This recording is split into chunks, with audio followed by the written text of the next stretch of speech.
পদ্মার বুকে জেগে ওঠা চরের 18 বিঘা জমিতে মালটা চাষ করে বছরে আয় করছেন 15 লাখ টাকা।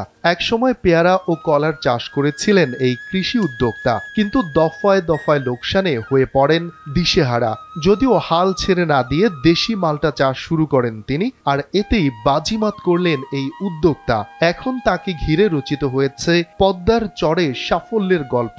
বলছি পাবনা সদর উপজেলার চর তারাপুর ইউনিয়নের শামীম আক্তার তুহিনের কথা।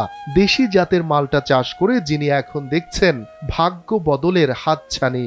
18 বিঘা মালটার বাগান করার পর আজকে 4 বছর ফলন দিচ্ছে, ক্রমেই বেশি হচ্ছে আর কি।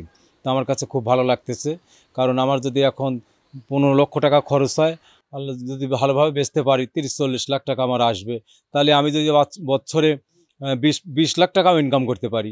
আমি এইটা করার কারণে আপাতত মনে হয় 100 পরিবার কর্ম করে খাচ্ছে। সরকার যদি আসলে আমাকে এমনি সাহায্য পারলে করুক, আর না পারে যদি আমার স্বল্প ঋণে যদি ঋণ দেওয়ার ব্যবস্থা থাকে, সেভাবে যদি আমাকে একটু সহযোগিতা করে। বর্তমানে বাগানটিতে কাজ করছেন 10 জন শ্রমিক। ফল আহরণের সময় প্রয়োজন হয় আরো বেশি শ্রমিকের। স্থানীয়রা বলছেন আগে কখনো তারা মালটা চাষ করতে দেখেননি। পদ্মার পাড়ে মালটা চাষ করে অনেকের কাজের ব্যবস্থা করে দিয়েছেন কৃষি উদ্যোক্তা তুহিন। উনি আর 7 বছর ধরে বাগান করেছে, অনেক শ্রমিক কাজ করে উন্নতমান। আমি এই বাগানে মাল টানি, আমার একটা ট্রলার আছে 150 মণ বোঝাই যায়। আমি প্রত্যেক মাসে 30,000 টাকা বেতন আমার দেয়। আমার গোটা ফ্যামিলিটা ইনশাল্লাহ ভালোই চলে।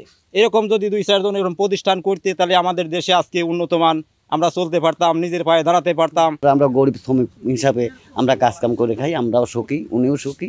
মানে আরও এলাকার মানুষজন সবাই মানে যারা আপনার মতন শ্রমিক হিসেবে কাজকাম করে, মনে হয় যে আমরা সবাই মানে একটু ভালোভাবে চলাফেরা করতে পারি এর দ্বারা। আমাদের গ্রামে তো ছিলই না, আশপাশের গ্রামেও দেখি নাই, আমরা এটা প্রথম দেখেছি। আমরা আশা করি যে অনেকেই এ ধরনের বাগান দিয়ে অনেকে লাভবান হন, অনেকের ছেলেপেলেকে মানুষ করেন, অনেকে ছেলেপেলেরকে টাকা পয়সার প্রয়োজন আছে, এ ধরনের পদক্ষেপ নিয়ে সবাই বড় হন। পেয়ারা বাগানে 52 বিঘা বাগান থেকে উনি তেমন ইনকাম করতে পারে নাই, যা কিছু ক্ষতিগ্রস্ত।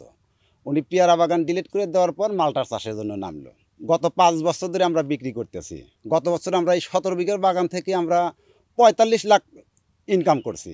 এদিকে পাবনার এই কৃষি কর্মকর্তা বলেন, সরকারি পরামর্শ ও সহায়তায় জেলার কৃষকরা ইতিমধ্যে মালটা চাষে ঝুঁকছেন। ফলনও ভালো হচ্ছে।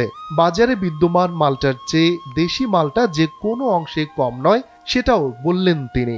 যে মালটার আমাদের লক্ষ্যমাত্রা 19 হেক্টর লক্ষ্যমাত্রা নির্ধারণ করা হয়েছে, এবং কৃষকরা ইতিমধ্যে আমাদের যে কারিগরি সহযোগিতা এবং পরামর্শে পাবনা জেলার কৃষকরা মালটা চাষাবাদে ঝুঁকছে, এবং এখন পর্যন্ত আমরা যারা দেখেছি মালটার ফলন খুবই ভালো হয়েছে।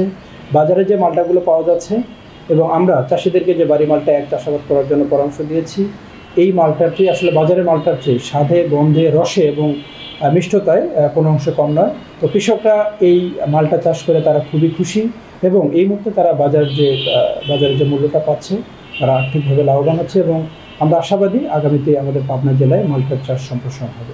শফিকুল ইসলাম শান্ত, NPB।